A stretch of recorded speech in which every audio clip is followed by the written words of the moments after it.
एक कार की कीमत में क्रमिक रूप से मतलब लगातार क्रमिक रूप से 5%, 10% और 20% की वृद्धि होती है। कीमत में समतुल्य परिवर्तन क्या है? मतलब कहने का मतलब है कि इसकी कीमत में कितने परसेंट की वृद्धि हुई है, कितने परसेंट की वृद्धि के बराबर है। तो देखिए एग्जाम में वही सवाल आपसे बनेगा, इसको लगभग हम 3 तरीके से बनाएंगे, तीनों तरीका समझ लीजिए। एग्जाम में बनता कैसे है, इस चीज को समझने के लिए आपको अच्छा खासा नॉलेज होना चाहिए। जैसे जो चीज आपको पढ़ाया जाता है, अगर आप उसको बहुत बढ़िया प्रैक्टिस करते हैं तो एग्जाम में कैसे बनेगा। फॉर्मूला पढ़ाया हुआ है x + y + xy/100, ये आपको पता भी है कि चूंकि लगातार बढ़ रहा है ना, तो 5 बढ़ा, फिर 10% बढ़ा, फिर जो हुआ ओकर 20% बढ़ा, तो ये फिक्स हो गया कि 10%, 20% और 10, 30 और 5, 35% हमको दिख रहा है। लेकिन आप सिर्फ अंदाज पे हमको बताइए कि क्या ये सिर्फ 35% बढ़ा होगा या 35% से ज्यादा बढ़ा होगा या 35% से कम बढ़ा होगा? 35% से ज्यादा बढ़ा होगा, तो ये बढ़ा है। हो गया 38.3/5। हमको कोई मतलब नहीं है, बस यही है, क्योंकि हमको पता है कि ऐसा ही होता है। 2023 में पूछा हुआ सवाल है ना, ये आपका SSC GD 2023 में पूछा हुआ है। तो एग्जाम में आपको बहुत कुछ आपको अपना हिसाब से करना पड़ेगा, निकाल तो ही भी करता है, लेकिन आपको बहुत कुछ समझना पड़ेगा। इसी मालूम है ना कि 5 बढ़ा है, तो जो भी आया होगा उसका फिर 10% बढ़ा है। अब इस सब जो हुआ होगा उसका 20% बढ़ा है, तो इसका मतलब हुआ कि जो हमें दिख रहा है वो नहीं है। 20, 10, 30, 5, 35 तो है नहीं, 35 से ज्यादा है, 35 से ज्यादा एक ही ऑप्शन है। अब इसके अलावा फिर हम आपको बताएं कि आपको जब कभी भी लगातार निकालना होगा तो आप यहां से भी 2 तरीके से निकाल सकते हैं। आपको जो कमी या वृद्धि परसेंट का जो फॉर्मूला बताया गया है, कमी या वृद्धि परसेंट कई बार लिखा हुआ फॉर्मूला है। इस चीज को सवाल को इसलिए बढ़िया से समझिएगा क्योंकि यही कंसेप्ट जो है ना, यही कंसेप्ट आयतन में भी लागू होगा, 3D में। तो इसका मीनिंग समझिएगा कि ई क्या कहता है। ये कहता है कि एक बार निकालोगे तो 2 परसेंटेज साथ में निकलेगा। मतलब जो आपको 5% और 10% दिख रहा है वो 15 नहीं है, 15 से बेसी है ही, निकाल के बताएगा। इसके बाद फिर जब तीसरा परसेंटेज निकालना पड़ता है तो जो भी वैल्यू आता है उसके साथ तीसरे परसेंट को रख लिया जाता है, तो पता चल जाता है कि 3 वर्षों में लगातार आखिर बढ़ा कितना, क्रमिक रूप से बढ़ा कितना, इस टाइप का कितना बढ़ा क्रमिक रूप से। और दूसरा चीज ये है कि जब आप इस फॉर्मूला को मेंसुरेशन में लागू करिएगा, तो एक बार जब आप इस फॉर्मूला को यूज करिएगा तो क्षेत्रफल निकाल के आपको देगा, और आए हुए डेटा के साथ अगला परसेंट का जब यूज करिएगा तो आपको आयतन निकाल के देगा। तो दोनों जगह का रिवीजन समझ करके इसको समझिएगा। तो हमको पता है कि कमी या वृद्धि परसेंट, जिसमें कमी में माइनस यूज, वृद्धि में प्लस यूज करते हैं। फाइनल आंसर अगर माइनस में आया तो कमी हुआ है, फाइनल आंसर प्लस में आया तो वृद्धि हुआ है। तो हमको यहाँ पर x + y + xy/100 जो है वो हमारे लिए 2% का काम है। एगो 5 और एक 10, तो x का वैल्यू 5, y का वैल्यू 10, इसी पर रख लीजिए। तो 5 + 10 प्लस यही चीज गुना में ना, 5 × 10 और बटा में 100, खत्म। ये तो आधा दिख रहा है साहब, तो इसका मतलब 10, 5, 15 और आधा 15.5% दिखा ना। जोड़ने से भले 10, 5, 15 हमको दिख रहा है, लेकिन ये 15 नहीं है। ये पढ़ के अगर आप नहीं अनुभव करते हैं तो इसको बनाना है, और अगर आप बढ़िया से समझते हैं, महसूस करते हैं इस बात को कि क्या बोलता है, तो हो गया। तो हम जाने जैसे हम बनाए थे वैसे आप भी बनाते एग्जाम में। अब ये जो परसेंटेज है, इस परसेंटेज के साथ एक जो बचा हुआ है उसको लिया जाता है, तो वो आपको तीसरा निकाल देगा परसेंटेज। तो अब x का वैल्यू 15.5 और y का वैल्यू 20, तो लिखिए 15.5 + 20 प्लस यही चीज गुना में ना, 15.5 × 20 बटा में 100। अब एग्जाम में भी हम क्या करेंगे, एग्जाम में भी हम हल्का फुल्का रुक करके यहाँ पर हम जरूर देखेंगे। जैसे ही हम जोड़ेंगे 20 और 15, 35 पॉइंट समथिंग, 35 पार, यहाँ वैल्यू जुटबे करेगा, तो 35 से जो ज्यादा होगा वही होगा। तो जोड़ने पर ही क्या आएगा, 38.3/5% की वृद्धि होगी, 5% की वृद्धि होगी। तीसरा चीज होता है कि वो तो पहला था, ये दूसरा था। तीसरा में ये देख लीजिए कि बात अगर परसेंटेज का हो तो 100 माना जाता है। हम मान लेते हैं कि आपका जो कीमत था ना, आपका जो कीमत था वो क्या था, 100 रुपया था। आप क्या किए, 5% बढ़ाए, 10% और 20% बढ़ाए। 5% वृद्धि मतलब 105/100, 110/100 और 120/100। अब बताइए कि अगर कीमत 100 रुपया है और मैं उस पर कुछ दाम बढ़ाऊंगा तो 100 रुपया से ज्यादा में चीज बिकेगा ना। तो इसमें जितने फ्रैक्शन बनेंगे उस सब में ज्यादा वाला ऊपर रखिएगा। तो 5% का मतलब 105/100, 10% वृद्धि का मतलब 110/100 और 20% वृद्धि का मतलब 120/100। ये देखिएगा, ये सब कितना दिक्कत होते जाएगा, परेशानी तो होगी। काटना चाहते हैं तो काट लीजिए, 1 0 छोड़िए इसको, 11 और ये रहा 10, 1 0 यहाँ से निकाल दिए। 20 से 5 से काटिए 21 बार में, ये वाला कटेगा आपका 20 बार में। और कुछ बचा? हाँ बचा, ये 10 है और ये वाला 6 है, यानी और भी है क्या? नहीं, लास्ट में अब 0 जब बचे ना कभी तो उसको आप कोशिश करिए छोड़ दें, क्योंकि फिर आपको ये भाग देने में आसानी होगा। लेकिन काटना चाहते हैं तो काटिए ना। नीचे 5 ऑप्शन में सब जगह था। चलिए कोई बात नहीं, देखिए कितना हो रहा है। 11 तिया 33, 33 गुने 21। तो हम एक चीज समझाए हैं कि कभी भी डबल अंक वाला ही गुना करना है। 33 एकम 33, 33 गुना 66, 66 और 3 69 बटा में 5, तो 5 एकम 5, 5 दिया 15, 5 8 40, ठीक है था ना। 3 बटा में 5। अब बताइए, जिस चीज का दाम 100 रुपया था उसका वृद्धि करते करते 138 कर दिए, तो वृद्धि कितना हुआ? 38, क्योंकि 100 तो था इसका दाम, तो इसका वृद्धि हुआ 38। तो जो वृद्धि है वो वृद्धि है। और 100 के बारे में एक बात और बताए थे कि जो वृद्धि है वो परसेंट भी है।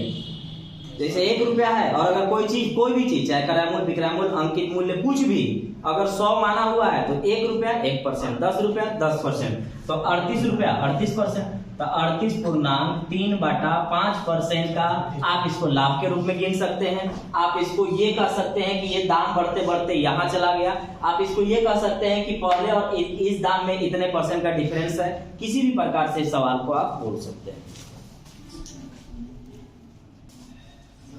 किसी धनराशि से 15% घटाने के बाद शेष से पुनः 25% घटाने पर 4335 बचते हैं, तो वास्तविक मूल्य क्या है? एक बात बताए थे पहले कि जब भी कहेगा कि मेरे पास इतने पैसे थे और उसके बाद इतने खर्च हुए, फिर शेष जैसे ही वर्ड यूज करेगा ना, तो बचे हुए का मतलब हुआ कि जो भी आपके पास रकम है वो 100% है, जो भी है वो 100% है। तो जो भी है मेरे पास 100% है। और इसके बाद फिर एक बात और बताए थे कि लास्ट में जो देता है ना फ्रैक्शन, उसके अकॉर्डिंग बनाया जाता है। खर्च करने के बाद इसके पास बचता है, तो बात अगर परसेंटेज का है तो 100 में अगर मैं 15% खर्च कर रहा हूं तो बचत कितना %? 85%। जो भी मेरे पास बचा होगा उसका जो बचा वो कितना % है मेरे पास? 100। बचा वो कितना % है? 100। अब बचे हुए में से 25% फिर खत्म करना है। घटाना मतलब खर्च करना। 25% फिर खर्च करेंगे, तो खर्च करने के बाद कितना % बचेगा? 75% बचेगा। और फिर वो बचत कितना कहलाएगा? 4335। तो मान लेते हैं कि इसका वास्तविक मूल्य 100 रुपया था। 100% भी मान के चला सकते हैं, कोई दिक्कत नहीं। मान लेते हैं वास्तविक मूल्य 100 रुपया था। x का 15% घटाएंगे तो बचेगा क्या %? 85%। ये जो भी मेरे पास बचा है वो कितना % है? 100% है। अब 100% में फिर से मैं 25 घटाना चाहता हूं, तो 25% घटेगा तो बचेगा कितना? 75%। और यहां से बचते बच गया 4335। 25 से 3 बार में, 4 बार में, 17 बार में, 20 बार में। 17 तिया 51 या फिर 17 से निकालिए। 17 गुना 34 कितना? 255। 3 से निकाल लीजिए। 3 8 24, 3 5 15। गुना करने का तरीका ऑप्शन में सब में 0 है, तो देख लीजिए। 4 गुना 8 है, केवल 8 से गुना कर लीजिए। 8 5 40, 8 28 64, 64 और 4 68। 1 0 खुद इसके पास पढ़ लीजिए। आंसर 6800 रुपए उसके पास थे। 6800 रुपए थे। एक मोबाइल की कीमत में पहले क्रमिक रूप से, क्रमिक मतलब लगातार 5% 2% की कमी होती है और फिर उसके बाद कीमत में क्रमिक रूप से 10% 20% की वृद्धि होती है। मोबाइल की कीमत में अंतिम परिवर्तन क्या है? 2023 में ये भी पूछा हुआ आपका सवाल है। बताने का सिर्फ कारण ये है कि ये इस टाइप का है, ज्यादा टाइम लगेगा तो एग्जाम में छोड़ दीजिएगा, और अगर बनाने लायक होगा तो अभी बना ही रहे हैं, अब तो देखने के बाद ही पता चलेगा। मान लेते हैं कि हमारे पास इसको तो बनाने के कई तरीके हैं, लेकिन यही चीज आपको डिसाइड करना पड़ेगा कि कौन सा तरीका अप्लाई किया जाए। जैसे x + y + xy/100 अगर लगाएंगे तो बहुत महंगा पड़ेगा। एक बार लगेगा, जो आया उसके साथ ही 2 बार लगेगा, और फिर जो आया उसके साथ 3 बार लगेगा। x + y + xy/100। तो चलिए कीमत हम मान लेते हैं कि जो कीमत रहा होगा वो 100 रुपया रहा। तो 100 रुपया के चीज है, 5% कमी करेंगे तो कितना परसेंट पर बेचेंगे? 95%। 100% में होता है, 100 में 5% की कमी करेंगे तो 95% पर बिकेगा। ये जो भी दाम होगा, अब इसका फिर 2% कमी करेंगे तो 2% कमी का मतलब 98%। ये जो भी आया होगा, अब इसका 10% वृद्धि करना है, तो 10% वृद्धि मतलब 110/100। अब ये भी जो भी आया होगा उसका 20% वृद्धि, 120/100। सॉल्यूशन सिर्फ इतने था, लेकिन अब कैलकुलेशन आएगा। अब आप देख ही रहे हैं कि नीचे सब में 285 है। एग्जाम को मतलब क्वेश्चन ऐसा नहीं है कि टॉप है, कैलकुलेशन टॉप हो सकता है। देखिए 00 यहां से कैंसिल, 00 यहां से निकाल दिए, 5 से काटिए 19 बार में, 5 से काटिए 20 बार में, 2 से काटिएगा तो 10 बार में, और ये वाला 49 बार में, 4 से काटिएगा तो 3 बार में, 4 से ये वाला 25 बार में। तो नीचे तो दिख रहा है 250 रास्ता तो बड़ा अच्छा था। अब क्या करना होगा? अब मजबूरी है, अब हमको गुना करना होगा। 19 गुने 49 गुने 11 गुने 3 बटा में 250। बोलिए कितना है? गुना करके ऐसे कोशिश करिएगा। 11 तिया 33 गुना करके 33 से किसी इसमें या किसी में करना। हाँ 122 892। देखिए इसीलिए मैं बोल रहा हूँ क्योंकि एग्जाम में तो आपको टाइम लगेगा ना। अब फिर इसके बाद क्या करना है? 250 से भाग भी देना। तो जब हम 250 से इसमें हम भाग देंगे तो क्या आएगा? 122 बार में, 122 बार में आएगा। तो इसका मतलब हुआ कि 122 बटा में 223, 122 पूर्णांक 223 बटा में 250 रुपया में ये सामान जा रहा है। 100 का चीज इतना में जा रहा है, तो 100 का चीज 100 से जो पार है वही ना परिवर्तन है। तो 100 से पार कौन है? 22। तो इसका मतलब 22 पूर्णांक 223 बटा में 250% का परिवर्तन आया है। सवाल कुछ नहीं है, कैलकुलेशन बहुत ज्यादा है। टाइम देख करके ही बनाएंगे, नहीं तो मत बनाएंगे। हाँ गुना गलत है। 30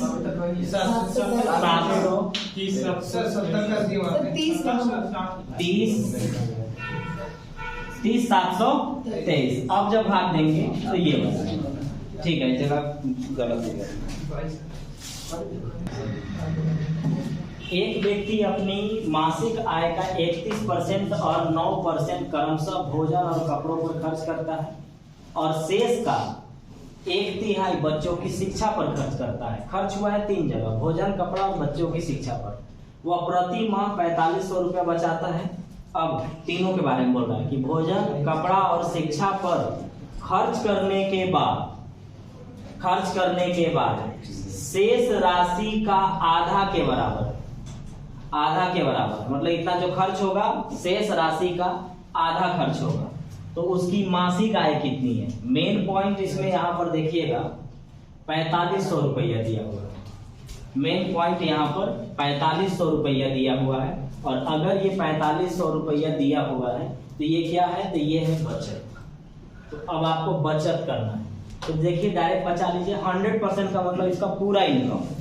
तो 100% में 31% और 9% भोजन और कपड़ा पर खर्च कर लिया, तो 31 और 9 40%। 40% 2 जगह खर्च हुआ, तो 40% जो खर्च है, अगर 40% इधर खर्च है तो बाकी कितना है 60%। तो 60 का 1/3 शिक्षा पर, तो 60 का 1/3 कितना 20 शिक्षा पर जा रहा है। अब खर्च कितना हो गया 40 एने 20 एने, 40 और 20 60% खर्च हो गया। तो बचा कितना 40%। 40% जो बचा हुआ है वो 40% जो बचा हुआ है वो उसके लिए लाइन सुनिए, भोजन कपड़ा और शिक्षा। तो भोजन कपड़ा और शिक्षा पर 60% कर लिए खर्चा। भोजन कपड़ा शिक्षा पर खर्च करने के बाद शेष का आधा के बराबर होगा जो भी खर्च यहाँ पर होगा। तो 60% इन्हें निकाल लिए तो बचा उधर 40%। 40% में आधा 40 का आधा कितना 20%। 20% इधर खर्च हो रहा है। तो खर्च कितना हम कर लिए 60 और 20 80% हम खर्च कर लिए। तो 80% खर्च किए तो 20 बचत कितना परसेंट किए 20%। और यही 20% का वैल्यू कितना है 4500 है। तो 20% का वैल्यू अगर 4500 है तो आपको पुराने सिखाए हैं ना कि 100% पुराने के लिए आप 5 से गुना कर दीजिएगा। तो इधर भी 5 से गुना कर लीजिएगा। तो 5 25, 5 चौका 20 और 2 22 और 00। इसका पूरा जो इनकम है वो 22,500 है, 22,500। अब इसको फिर से सुनिए, ये इतनी बात समझने के लिए बहुत कुछ चाहिए। आइए अब लिख देता हूं। एक व्यक्ति अपनी आय का, देखिए भोजन पर और कपड़ा पर, भोजन और कपड़ा पर 31% और 9% खर्च कर चुका है। किया कितना 40%। तो 40% अगर इधर है तो शेष कितना परसेंट है 60%। शेष का 1/3 शिक्षा पर खर्च करेगा, शिक्षा पर। तो शेष माने 60 का 1/3 20 शिक्षा पर खर्च कर रहा है। अब शिक्षा पर जब वो खर्च करता है और वह प्रतिमाह 4500 बचाता है, ठीक है। अब सुनिएगा, भोजन कपड़ा और शिक्षा पर खर्च करने के बाद, भोजन कपड़ा और शिक्षा पर खर्च करने के बाद, तो तीनों में खर्च कितना परसेंट कर रहे हैं 60%। 40 और 20 60। तो 40 और 20 60% तीनों में खर्च कर चुके हैं। तो 40 और 20 60% खर्च कर चुके हैं। तो यहाँ वाला लाइन, भोजन कपड़ा शिक्षा पर खर्च करने के बाद शेष राशि का, तो शेष राशि, अब इनके लिए शेष कितना 40, क्योंकि 100% है, 100% में 40%, दोनों मिला के 60%। तो शेष राशि का 40% का आधा के बराबर। इन यहाँ जो खर्च है ना, यहाँ जो खर्च है उस शेष का, तो शेष 40 है, 40 का आधा 20% जो हम यहाँ खर्च कर रहे हैं वो इनके तीनों के बराबर है खर्च का।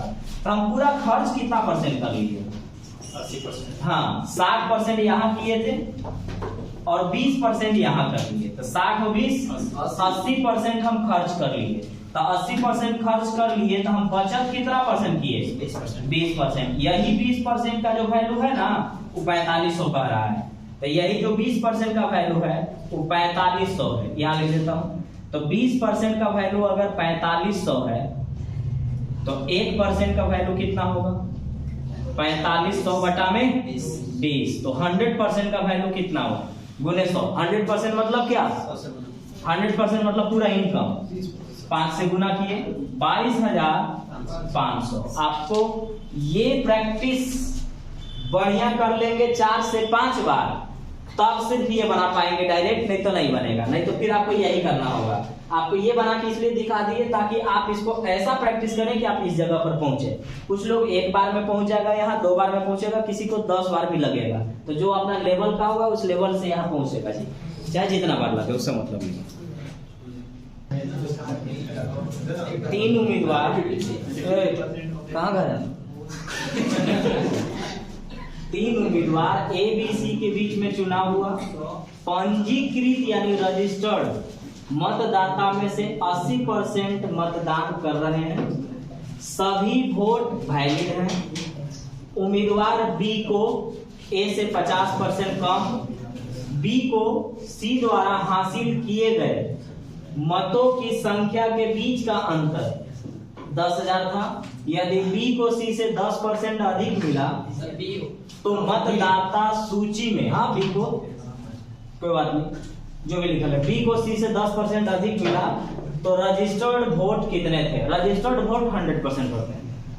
3 लोग हैं, ए है, बी है, सी है। ऐसे सवाल में समझाए हैं कि कभी भी सबसे कम जिसके पास है वो वाला देखिए, सबसे कम तुलना करने में समझिएगा पहले चीज कि बी में तुलना किया ए से और बोलता है कि बी को ए से 50% कम मिला, तो बी तो कम होगा, ए से कम है ना? yes. हाँ, बी को सी से 10% ज्यादा मिला, ये इससे कम है और ये इससे ज्यादा है, तो सबसे कम कौन है? सी। तो ऐसे सवाल में बोले हैं कि जो सबसे कम है वहां से शुरू करना है, परसेंटेज है तो 100 मानना है, तो परसेंटेज अगर है तो 100 मानना है, तो हम मान लेते हैं कि सी को 100 रुपए मिलते होंगे, सी को 100 रुपए या 100 वोट मिलते होंगे। तो सी को अगर 100 वोट मिलते होंगे तो बी को 10% अधिक मिलना है, तो 10% अधिक का मतलब 110 मिलना है? और बी को ए से 50% कम मिला है, 50% कम का मतलब इसको सिर्फ 50% मिला है, तो अगर इसको 50% मिला है तो 50% का मतलब आधा होता है, तो आधा में 110 है तो पूरा में 220 होगा। बोलिए, आधा में 110 है तो उसका दुगना पूरा 220। अब बोल सकते हैं उल्टा कि इसका आधा मिला है, दिख रहा है आधा, 220 का आधा 110, आधे ना बोल रहा है, तो अगर इसको आधा मिला था तो इसको क्या मिलना चाहिए था? दुगना मिलना चाहिए था। रेशियो मेथड में नियम है कि तीनों में जो कटने लायक है निकाल लिया जाए, एक जीरो तो दिख रहा है साफ साफ, उसके बाद फिर तीनों में कटना चाहिए, नहीं कटेगा, तीनों में कटना चाहिए, तीनों में। अब आइए, ए को 22 रेशियो में वोट मिला है, बी को 11 रेशियो में और सी को 10 रेशियो में, तब कुल मिला करके इनको वोट मिल रहा है 22 और 11 33 और 10 43 रेशियो में वोट मिल रहा है, 43 रेशियो में वोट मिल रहा है। और जितने वोट पड़े हैं सब वैलिड थे, वैध थे, मतलब वैध वोट थे, वैलिड थे, मतलब बोकस वोट एक भी नहीं था, मतलब जो पड़ा वो सब ठीक ठाक था। तो पड़ा कितना? 80%, जो भी वोट थे उसका 80% पड़ रहे हैं, 80% पड़ रहे हैं, ठीक है। फिर क्या है? तो फिर कहता है ना कि यहां देखिएगा, बी और सी के वोट क्या अंतर 10,000 है, बी और सी के वोट का अंतर 10,000 है, तो बी और सी के वोट का अंतर कितना है? यहाँ 1 रेशियो में। बी और सी के वोट का अंतर यहां लिख लेता हूं, बी और सी के वोट का अंतर कितना है? ये 11 है, ये 10 है, लिखने की जरूरत नहीं, लेकिन फिर भी लिख देता हूं। बी और सी के वोट में अंतर कितने का है? 1 रेशियो का है, और ये वास्तव में कितना है? 10 है।